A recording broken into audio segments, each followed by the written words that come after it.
Kanchipuram Vakula silks నాణ్యత మా ప్రాధాన్యత. మదీనాగూడ, మియాపూర్, హైదరాబాద్ లో త్వరలో శుభారంభం. మొన్న సాఫ్ట్వేర్ ఇంజనీర్ దేవిక, నిన్న సింగర్ కల్పన ఆత్మహత్య యత్నం ఘటన అందరినీ కలవరపెడుతూ ఉన్నాయి. అయితే సింగర్ కల్పన ఆత్మహత్య యత్నం చేయలేదు, ఆమె ఓవర్ డోస్ స్లీపింగ్ పిల్స్ తీసుకుంది అంటూ ఆమె కూతురు మీడియా ముందుకు వచ్చి చెప్పడం అనేది జరిగింది. ఓవైపు అంతర్జాతీయ మహిళా దినోత్సవాన్ని ఇంత ఘనంగా జరుపుకుంటుంటే ఇలా వ్యక్తిగత కారణాలు కావచ్చు, లేదు అంటే వేరే కారణాలతో మహిళలు సూసైడ్స్ చేసుకోవడం అనేది ఇప్పుడు అందరినీ అనేక రకాలుగా ఆవేదనకు గురి చేస్తోంది. ప్రస్తుతం నాతో పాటు సోషల్ యాక్టివిస్ట్ కృష్ణకుమారి గారు ఉన్నారు, ఆవిడతో మాట్లాడదాం. మేడం నమస్తే. నమస్తే. చూసారు కదా, సింగర్ కల్పన ఆత్మహత్య యత్నం చేసుకుంది అనేది ఎంత పెద్ద వార్త అయిందో. ఎందుకంటే సెలబ్రిటీస్ జీవితంలో ఏది జరిగినా సెన్సేషనే అవుతోంది. అయితే ఆమెది సూసైడ్ అటెంప్ట్ కానే కాదు అని కూతురే చెబుతోంది. మీరేమంటారు దీని మీద? కావచ్చండి, ఆవిడ పాపం చనిపోవాలని అనుకోకపోవచ్చు, కాకపోతే ఓవర్ డోస్ వేసుకున్నారు. ఓవర్ డోస్ వేసుకోకపోతే హాస్పిటల్లో చేరాల్సిన అవసరం లేదు కదా. అసలు ఓవర్ డోస్ ఎందుకు వేసుకున్నారు అనేది విషయం. ఆవిడ సింగర్ కల్పన, లేకపోతే మామూలు కల్పన, లేకపోతే ఇంకొకళ్ళ లేకపోతే ఒక మినిస్టరా, ఇక్కడ సంబంధం లేదు. ఆవిడ ఒక మనిషి. ఒక మనిషికి కష్టం రావటం మరి చూసి కొంతమంది మీడియా పీపుల్గా ఫోటోలు వేసేసి హడావుడి చేయడమా, లేదు ఆమె కష్టం ఏమై ఉండొచ్చు అని ఆమె షూస్లో కాళ్ళు పెట్టి సహానుభూతితో ఆలోచించటమా అనేది మన విచక్షణ మీద ఆధారపడి ఉంటుంది. ఇప్పుడు ఆవిడ జీవితంలో చాలా ఒడిదుడుకులు ఉన్నాయి. కల్పన ఆవిడ మంచి సింగర్, డౌటే లేదు. ఎంతటి సింగర్ అంటే బాలసుబ్రహ్మణ్యం గారే ఆమెతో కొన్ని సందర్భాల్లో పోటీ పడలేనంత, అలానే ఆయన కంటే ఈమె గొప్ప సింగర్ అని కాదు, కొన్ని సందర్భాల్లో ఆవిడతో పోటీ పడలేకపోయేవాడు. పాడతా తీగలు చూసేవాళ్ళం మనం. అలాగే కొన్ని స్టేజ్ ప్రోగ్రామ్స్, స్వరాభిషేకం ప్రోగ్రాంలో ఎక్కువగా వాళ్ళిద్దరు కాంబినేషన్ చూసాం. ఎంత పోటీ అంటే ఆ పోటీని తట్టుకోవడం అంత ఈజీ కాదు. ఇంకొక సింగర్ అయితే తట్టుకోగలిగేవాళ్ళు కాదు. చాలా ఎనర్జీ ఉంది ఆవిడ దగ్గర, చాలా ఫైటింగ్ నేచర్ ఉంది, పోరాట పటిమంటారు కదా. యుద్ధం చేసేవాళ్ళనే పోరాటం చేస్తారన్నట్టు, ఏ పని చేసేవాళ్ళు ప్రాణాపాయం అంటే ప్రాణం కంటే ఎక్కువ అన్నట్లు చేసేవాళ్ళు ఎవరైనా పోరాట పటిమ ఉన్నట్లు లెక్క. ఆవిడకి ఆ పోరాట పటిమ ఉంది. పైగా ఆవిడ జీవితంలో చాలా ఒడిదుడుకులు ఉన్నాయి. ఇది ఎంతమందికి ఎంతో తెలుసో తెలియదు కానీ ఒడిదుడుకులు ఉన్నమాట వాస్తవం. ఆవిడ బ్యాలెన్స్ చేసుకోలేక ఆవిడ ఒక రకంగా ఆధ్యాత్మికంలో కూడా వెళ్ళిపోయింది. మతం కూడా మారింది. మతం కూడా మారటమే కాకుండా మత ప్రచారకురాలుగా కూడా మారిపోయింది. ఆవిడ ఇంటర్వ్యూస్ అయ్యి వస్తూ ఉంటాయి. ఆవిడ క్రిస్టియానిటీలోకి మారింది. అంటే ఎంత ఎవ్వరు కూడా సరదాకి మతం మారరండి, ఇది మట్టుకు వాస్తవం. మతం మార్చారు, మత మార్పిళ్ళు అవుతున్నాయి అని గొగ్గోలు పెడతారు కానీ మతం ఎవ్వరూ సరదాకి మారరు. వాళ్ళ పరిస్థితులు, డబ్బులున్న వాళ్ళు కావచ్చు, డబ్బులు లేని వాళ్ళు కావచ్చు, వాళ్ళకి ఎక్కడో ఒక స్వాంతన లభించాలి మతం ద్వారా ప్రతి మనిషికి. ఆ స్వాంతన లభించినప్పుడు మతం మారతారు. ఆ మారాలి అనుకున్నప్పుడు వాళ్ళని ఇన్ఫ్లుయెన్స్ చేసే వాళ్ళని బట్టి ఏ మతంలోకి మారతారనేది మారతారు. అయితే ఆవిడ క్రిస్టియన్ మతంలోకి మారటమే కాకుండా చాలా ఇంటర్వ్యూలు ఇస్తూ ఉండేది.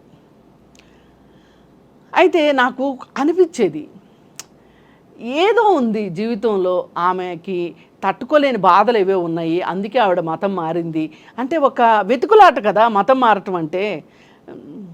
అసలు దేవుణ్ణి అతిగా ఇష్టపడటం అంటేనే ఒక వెతుకులాట. ప్రశాంతత కోసమో, కోరికలు తీర్చుకోవడం కోసం ఇంకోటో. అలాంటిది తను పుట్టిన మతం కాకుండా వేరే మతంలోకి మారింది అంటే తనకి ఎన్ని కష్టాలు ఉన్నాయో మనం అంటే తను హ్యాండిల్ చేయలేని కష్టాలు అవి ఏంటి అంటే మీరు నేను చెప్పాల్సిన అవసరం లేదు. అసలు మనం ఆ విషయంగా ప్రతి ఇంట్లోనే ఏదో ఒకటి ఉంటుంది. సీత కష్టాలు సీతయి, పేత కష్టాలు పేతాయి. మరి ఆవిడ అక్కడి నుంచి మళ్ళీ అసలు మధ్యలో అసలు ఆమె మొత్తం ఈ సంగీత ప్రపంచానికి కూడా దూరంగా వెళ్ళిన తర్వాత మళ్ళీ సంగీత ప్రపంచంలోకి వచ్చారు. వచ్చిన తర్వాత ఇప్పుడు వాళ్ళ అమ్మాయి వచ్చి కేరళ నుంచి వచ్చి వాళ్ళ అమ్మాయి చెప్తుంది ఏంటి అంటే, ఆత్మహత్యాయత్నం కాదు ఇది, మా అమ్మకి నాకు కాస్త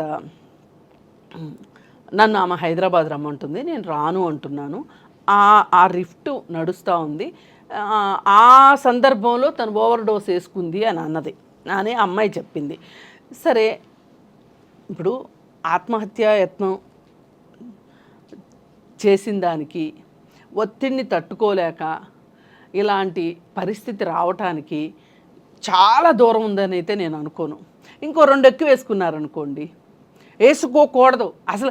ఒత్తిడిని అధిగమించడానికి ట్యాబ్లెట్ల మీద ఆధారపడటమే రాకూడదు ఒక మనిషికి, అదే వచ్చింది. అందుకోసం ఏంటి అంటే, ఇప్పుడు బయట వ్యక్తులుగా మనం మాట్లాడే కన్నా ఇంట్లో వ్యక్తులు ఆవిడకి అసలు ఆవిడ మనోభావాలు ఏంటి, ఆమె ఎందుకు అంత కష్టపెట్టుకుంది, అంత బాధపడింది, ఇప్పుడు ఆవిడ బాధ్యతలు ఆవిడ ఎంతో కొంత నెరవేరిస్తేనే వీళ్ళు 19 ఏళ్ల దాకానో 20 ఏళ్ల దాకానో వచ్చారు. మరి ఆ వయసుకి వాళ్ళు వచ్చిన తర్వాత వాళ్ళేమి, పిల్లలకు కూడా రెస్పాన్సిబిలిటీస్ ఉంటాయి, కేవలం రైట్సే కాదు, ప్రివిలేజెసే కాదు, రెస్పాన్సిబిలిటీస్ కూడా ఉంటాయి.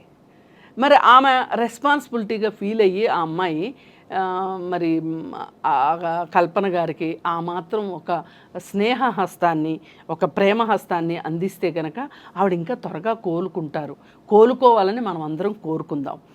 ఏదైనా పరిస్థితుల్ని ఎదుర్కోలేక ఆ ట్యాబ్లెట్లను ఆశ్రయించే అవసరం కూడా రాకూడదు, ఎవరికైనా రాకూడదు ఆ కష్టం అని నేను కోరుకుంటున్నాను. దానికి వేరే మార్గాలు ఉన్నాయి, ఒత్తిడిని అధిగమించడానికి మార్గాలు ఉన్నాయి. ఆ మార్గాల్ని ఎన్నుకోకుండా ఈ మార్గంలోకి వెళ్ళడం. ఇప్పుడు ఆయన ఫోన్ చేశాడు, ఈవిడ ఫోన్ ఎత్తలేదు, ఆయన ఎవరికో ఫోన్ చేశారు అపార్ట్మెంట్ వాళ్ళకి, వాళ్ళు తలుపు బద్దలు కొట్టారు, ఇది గనక ఇంకా లేట్ అయిందనుకోండి, ఏంటి మరి పరిస్థితి? అందుకే మనం 1కి 10 సార్లు ఒక్కసారి మన ప్రాణానికి ఏమన్నా అయ్యింది అంటే కనుక ఏముండదు, ఇంకా మాట్లాడుకోవడానికి ఏముండదు.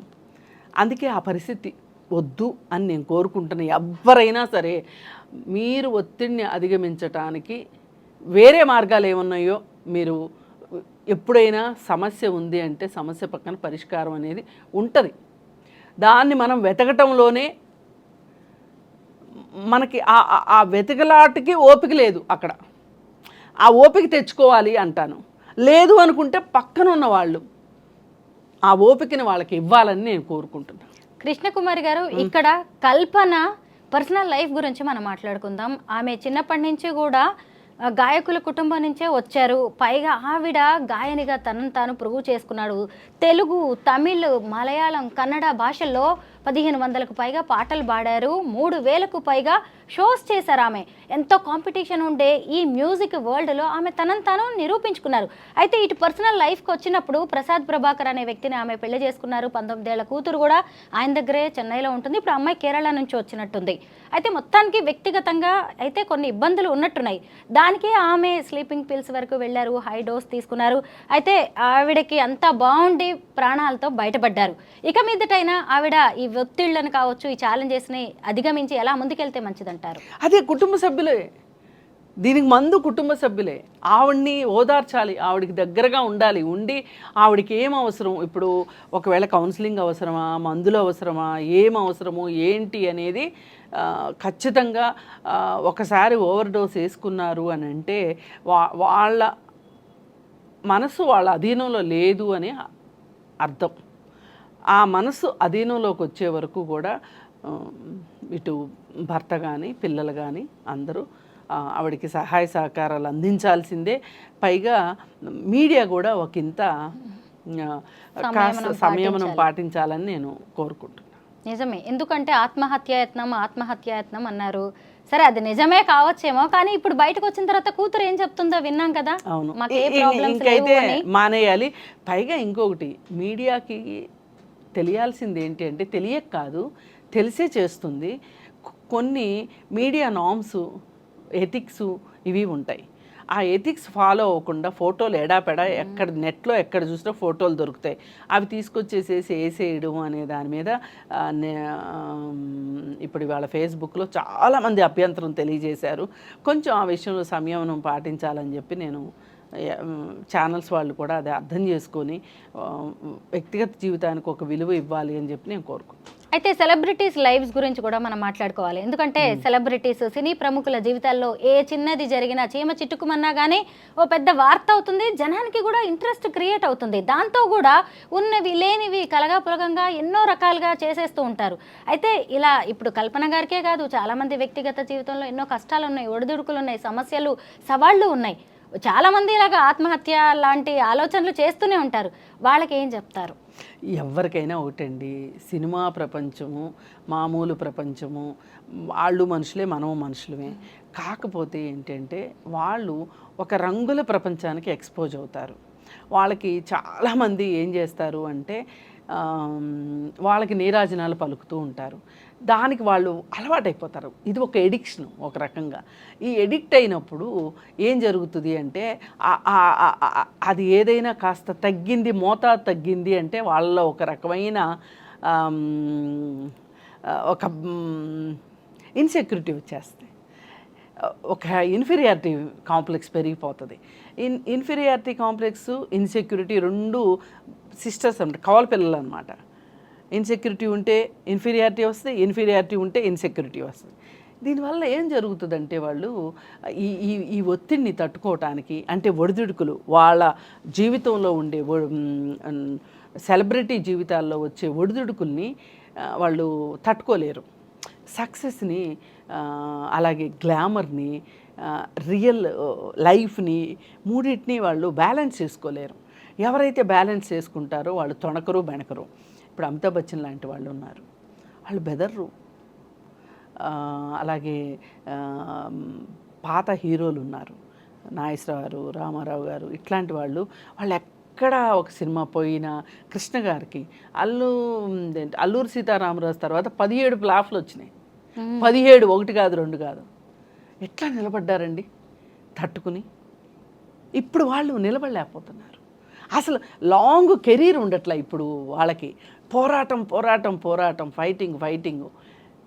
ఈ దీంట్లో ఏమైపోతున్నారంటే వీళ్ళు ఒత్తిడిని అధిగమించడానికి కొంతమంది మద్యపానము, కొంతమంది డ్రగ్స్, కొంతమంది ఏవేవో వ్యాపారాల్లోకి వెళ్ళిపోవటము, అంటే పోయిన చోట వెతుక్కోవాలన్నట్లు, ఇలాంటివన్నీ చేసి చేసి చేసి వాళ్ళు అలసిపోతున్నారు ఒక రకంగా.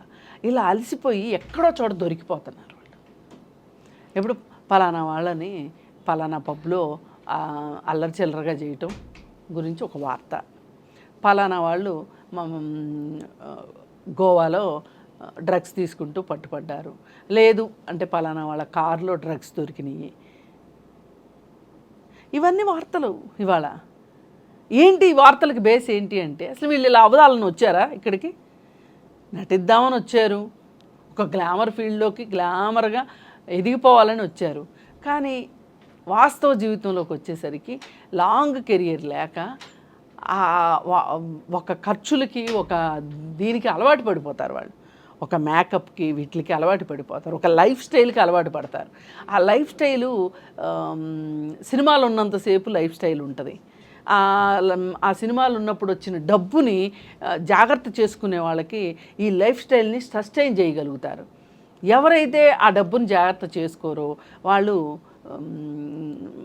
వాళ్ళ లైఫ్ స్టైల్ని జాగ్రత్త చేసుకోలేరు. మొన్న చంద్రమోహన్ గారి ఇంటర్వ్యూ చూశాను, పాతదే. చాలామంది ఫెయిల్ అయ్యారు, పెద్ద పెద్ద ఆర్టిస్టులు. ఎస్వి రంగారావు గారి దగ్గర నుంచి, రేలం గారి దగ్గర నుంచి, రాజనాల్ గారి దగ్గర నుంచి వాళ్ళు పిల్లల్ని పెంచే విషయంలో ఫెయిల్ అయ్యారు. వీళ్ళు ఇబ్బడముబ్బడిగా సంపాదించారు, కానీ ఫ్యామిలీ లైఫ్ని బ్యాలెన్స్ చేసుకునే విషయంలో వాళ్ళు నష్టపోయారు, ఒక రకంగా కష్టపడ్డారు అని. అందుకే నేను అసలు మా పిల్లల్ని సినిమా వైపుకి రానివ్వలేదు. నేను చదువుకోవాలి అని ఆ దీంట్లోనే ఉంచాను అని. అట్లా అంటే సక్సెస్కి 100 కథలు ఉంటాయి. ఫెయిల్యూర్కి ఒకటే ఉంటుంది. ఏదన్నా కానివ్వండి, ఎవరన్నా కానివ్వండి, సెలబ్రిటీసే కాదు, సామాన్యమైన మనుషులే కావచ్చు, ఎవరైనా నేర్చుకోవాల్సింది ఏంటి అంటే కాస్త పరిస్థితులు బాగున్నప్పుడు మనం కాస్త తగ్గి ఉండాలి. మనం ఈ సందర్భంగా ఐటీ ఎంప్లాయీ అయిన దేవిక గురించి కూడా మాట్లాడుకోవాలి. భర్తతో గొడవైపోయి ఆమె ఊరేసుకొని చనిపోయింది. అంటే వాళ్ళిద్దరికీ మధ్య గొడవ జరగడం వల్ల ఇద్దరు కూడా ఆమె ఒంటి మీద కొన్ని కమిలిన గాయాలున్నాయి. అంటే గొడవ జరిగి తర్వాత ఆ అమ్మాయి మన బాధ ఎక్కువైపోయి ఆమె సూసైడ్ చేసుకున్నట్టుగా అయితే తెలుస్తోంది. అయితే అత్తింటి ఆరళ్ళు కావచ్చు, లేదంటే వరకట్న వేధింపులు కావచ్చు, అంత చదువుకొని ప్రేమించి పెళ్లి చేసుకొని 6 నెలలు కూడా కాలేదు. అలాంటిది దేవిక ఆత్మహత్య చేసుకోవడం అనే దాన్ని మనం ఎలా చూడాలి? అసలు వాళ్ళ పరిచయమే 6 నెలలు, పెళ్ళై 3 నెలలే. ఆగస్టులో పెళ్ళయింది, ఆగస్టులో 6 నెలలు దాటిపోయింది. అయితే ఇక్కడ చూడాల్సింది ఏంటంటే ఆమెకి అతను కరెక్ట్ మ్యాచ్ కాదు నిజానికి. అంటే correct match in the sense చదువులోనో డబ్బులోనో కాదు. ఆమెకి ఏమైతే ఒక ఆశని కల్పించాడో అతను, మనం హ్యాపీగా ఉంటాము, హ్యాపీగా ఉండటమే మన లక్ష్యం, నేను నిన్ను బాగా చూసుకుంటాను, గుండెల్లో పెట్టుకుని చూసుకుంటాను, ఏవేవో కథలు చెప్పాడు. చెప్తే నిజమని నమ్మింది, పెళ్లి చేసుకుంది. పెళ్లి చేసుకున్న తర్వాత ఆ పెళ్ళి కూడా పెళ్ళికి ముందు ప్రీ వెడ్డింగ్ షూట్స్, గోవాలో పెళ్లి చేసుకోవాలి అనుకోవటము, ఇవన్నీ ఏంటి అంటే అతను ఎప్పుడు కూడా ఎక్కడ ఒకచోట ఆగే మనిషి కాదు అనేది అర్థమవుతుంది మనకి. అంటే అతను వినూత్నంగా ఆలోచిస్తున్నాడు. నా ఫ్రెండ్స్ ఎవరు గోవాలో పెళ్లి చేసుకుని ఉంటారు, నా ఫ్రెండ్స్ అందరిలోకి నేను అధిక్యంగా ఉండాలి, గోవాలో పెళ్లి చేసుకోవాలి, ప్రీ వెడ్డింగ్ షూట్స్, ఆ డాన్స్ ప్రాక్టీస్లు, డాన్సులు, తను పైగా కొంచెం యూట్యూబ్ ఇన్ఫ్లుయెన్సర్ కూడా అని అంటున్నారు దేవిక. ఏం చేసినా ఏదైనా సరే మనకి కొంచెము సమపాళ్ళలో ఉండాలి. ఏదన్నా చేయండి, ఆ సమపాళ్ళల్లో అనే దాని విషయంలో ఇప్పుడు జనరేషన్ మటుకు 100% అట్టర్ ఫ్లాప్ అని చెప్పొచ్చు. ఎక్కడా వాళ్ళకి బంధాలు లేవు, బంధనాలు లేవు, మోరల్ వాల్యూస్ లేవు, చట్టం అంటే గౌరవం లేదు, చట్టం అంటే భయం లేదు, భక్తి లేదు, బంధాలకు విలువ ఇచ్చేది లేదు, ఏమీ లేదు. వాళ్ళు ఇప్పుడు ఏమనుకున్నారు, ఇప్పుడు ఏం చేయాలనుకున్నారు, ఇప్పుడేం కావాలనుకున్నారు, అంతే. వాళ్ళకి ఈ క్షణంలో బతకాలని డిసైడ్ అయ్యారు. ఇందాకే చదివాను నేను, ఎలన్ మస్క్ ఎవరెవరో ఏమేమో చెప్తూ ఉంటారు, అవన్నీ మీకు అవసరం లేదు, మీరేం చేయాలనుకున్నారో అదే చెయ్యండి. మీరు ఇప్పుడు మీకు సంతోషంగా ఉండాలనిపించిందా, సంతోషంగా ఉండండి, మీ సంతోషాన్ని మీరు వెతుక్కోండి. సంతోషాలు ఊరికే వస్తాయండి వెతుక్కోవడానికి? సంతోషం ఇప్పుడు కొనుక్కునే సంతోషం అయితే గనక మనం కొనుక్కోకుండా వచ్చేస్తాం మన దగ్గరికి. కొనుక్కునే సంతోషాలు ఏంటి? బార్కి వెళ్ళడం, పబ్కి వెళ్ళడం, షాపింగ్ చేయటం, హోటల్కి వెళ్ళడం, ఇవి కదా. అది ఇంకా తీరుకుంటే ఆన్లైన్ గేమ్స్ ఆడటం, ఇవన్నీ చేస్తే నీ సంతోషాన్ని నువ్వు వెతుక్కుంటున్నావు. వీటన్నిటికీ ఏంటండి ఏం కావాలంటే డబ్బు కావాలి. నువ్వు ఎవరో చెప్పారని ఆగబాకు, నీకు నచ్చినట్టు నువ్వు ఉండు అని చెప్తున్నాడు సలహా. ఇలాంటి వెధవలు చెప్పే సలహాల వల్లే ఇవాళ జనరేషన్ నష్టపోతుంది. నీ తాహత ఏంటి, నీ లైఫ్ ఏంటి, నీకున్న కమిట్మెంట్స్ ఏంటి, నీకున్న రెస్పాన్సిబిలిటీస్ ఏంటి, అవి చూసుకుని ఆటిల్తోటి నువ్వు జీవితం గడపాలి, ఆటిల నుంచి నువ్వు సంతోషాన్ని పొందాలి. కానీ నీకు తింటానికి మింగ మెతుకులేదు మేసాలకు సంపంగి నూనె అన్నట్లు ఇవాళ ఒక్కొక్కళ్ళు 50,000 ఫోన్లు వాడుతున్నారండి. అతి సామాన్యులు కూడా, యంగ్స్టర్స్ నేను ముఖ్యంగా చెప్పదలుచుకునేది అదేమంటే ఈఎంఐల్లో ఫోన్ వచ్చేస్తుంది. ఈఎంఐలో మటుకు మనం కట్టొద్దా? స్కూటర్కి లోను, ఇంట్లో సామాన్లకు లోను, ఫోన్కు లోను, పైగా పే లెటర్స్ అని వచ్చేసినాయి. ఇప్పుడు నువ్వు ఖర్చు పెట్టు, తర్వాత కట్టు. ఇవన్నీ ఇప్పుడు యూత్ ఈ విధంగా గోవాలో పెళ్ళికో, నీకు ఇల్లు లేదు, అత్తగారి ఇల్లు రాసిమ్మని అడుగుతున్నావు, నీకు గోవాలో పెళ్ళి ఎందుకు?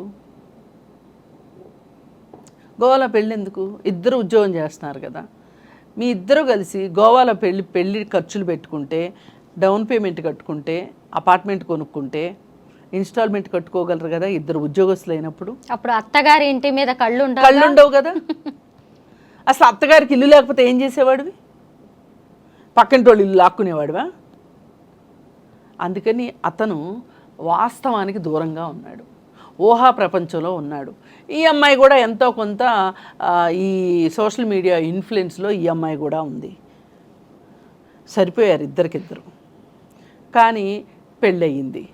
పెళ్ళి జరుగుతున్నంతసేపు, డబ్బులు ఖర్చు అవుతున్నంతసేపు ఏమీ తెలియదు.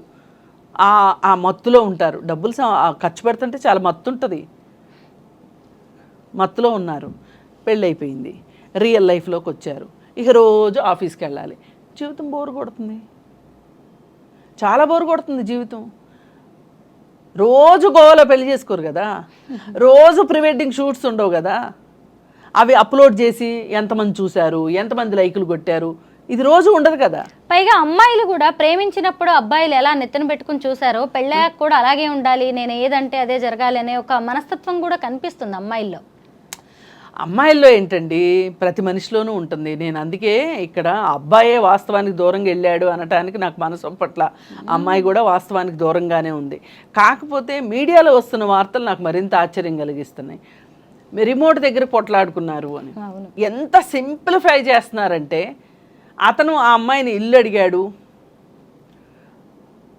అనేది పక్కకి వెళ్ళిపోయింది. ఇప్పుడు రిమోటే ఇంపార్టెంట్ అయిపోయింది. ఇప్పుడు ఇది తప్పు అంటాను నేను. మీడియా ఉన్నది ఉన్నట్టు చూపించాలి. ఇప్పుడు ఇందాక నుంచి మనం మాట్లాడుకున్నది వాస్తవంగా వచ్చిన కథనాలను బట్టి మనము అంచనాతో మనం మాట్లాడుతున్నాం. ఏమంటే రిమోట్ కోసం తగదబడి ఆత్మహత్య చేసుకుంటుందా అండి? నాకు అర్థం కావట్లేదు.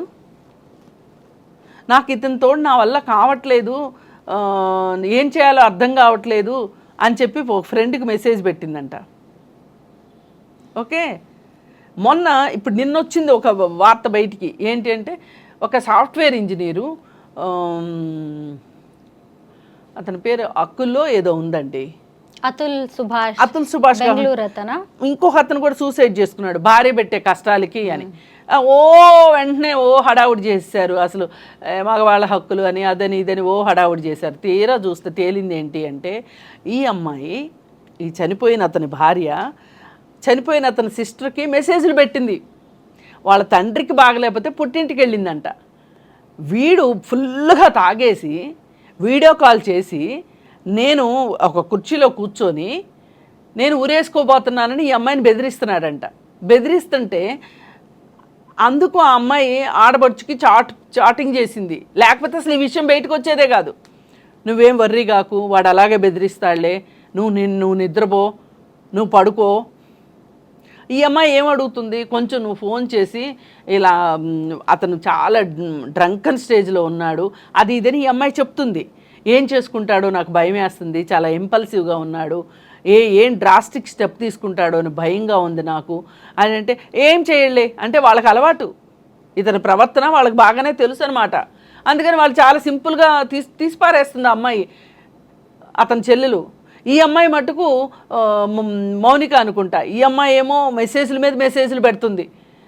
నువ్వు ఇవన్నీ పక్కన పెట్టేసేసి ఫోను సైలెంట్లో పెట్టి పడుకో అని చెప్తుంది.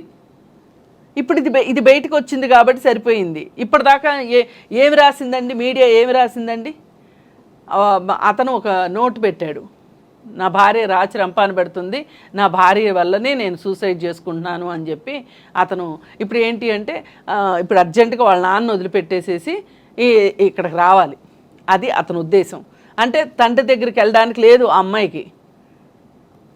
అసలు ఇట్లా మహిళలని సమస్యల గురించి ఇంత ఎద్దేవగా చేయడము అంటే, వాళ్ళ కష్టాన్ని అసలు కనీసం విలువ ఇవ్వకపోవటం వాళ్ళ కష్టానికి చేస్తున్నారు.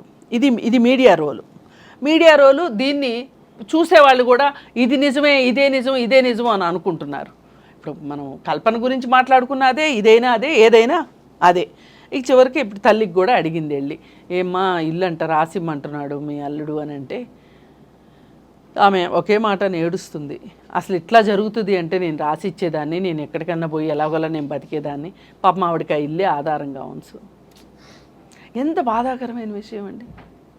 అసలు ఇప్పుడు ఈ అమ్మాయి సరే ఇవన్నీ కాదు, వీడి బుద్ధి ఏంటో బయటపడిపోయింది, వీడి ముందు బతకటం కష్టం అనిపించింది, 20 లక్షల ప్యాకేజ్ తోటి ఉద్యోగం చేస్తుంది ఆ అమ్మాయి, సొంత ఇల్లుంది, తల్లి ఉంది, వెళ్ళిపోయి తల్లి ఇంట్లో ఉండి ఉద్యోగం చేసుకుంటూ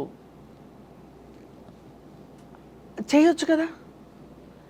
ఇప్పుడు మీరు ప్రీ వెడ్డింగ్ షూట్స్కి పెట్టే ఖర్చు మనం ఇంతకుముందు కూడా ఒకసారి మాట్లాడుకున్నాం. ప్రీ మ్యారిటల్ కౌన్సిలింగ్కి మీరు ఎందుకు వెళ్ళరు? లేదు గొడవలు వస్తున్నాయి, మ్యారేజ్ తర్వాత కౌన్సిలింగ్కి అయినా వెళ్ళొచ్చు కదా. అంటే మనకి పరిష్కారాలు ఉన్నా కానీ చూడలేనంత తెలుగు తక్కువలో ఉన్నాం.